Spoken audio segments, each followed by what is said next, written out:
This great horned owl is on the road to recovery. It's a patient at a wildlife hospital north of Calgary. More than 2,000 animals have ended up here this year alone.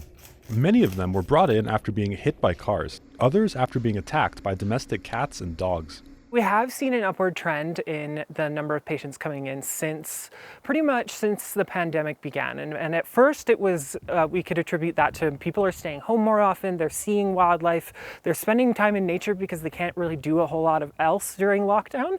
But now that trend hasn't really slowed down. The stats suggest the number of animals being affected is far beyond what wildlife hospitals are capable of caring for. A recent study suggests 60 million birds are killed by domestic cats every year in Canada. And in Alberta, more than 13,000 animals were found dead on roads last year.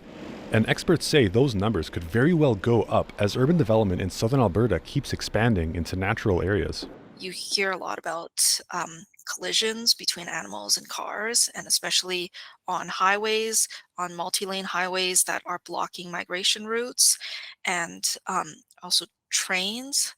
So the network of transportation we've built does have impacts to the animals that are also using this land and trying to move across this land. Patients that end up at the center are cared for as long as they need, with food and exercise to get them back in shape before they're released back into the wild. The center's staff and volunteers say the work they're doing is critical.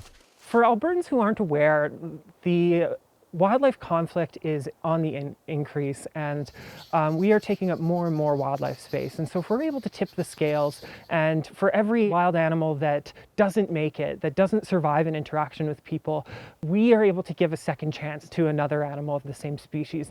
The center says it's taken in more than 38,000 animals since it opened in 1993.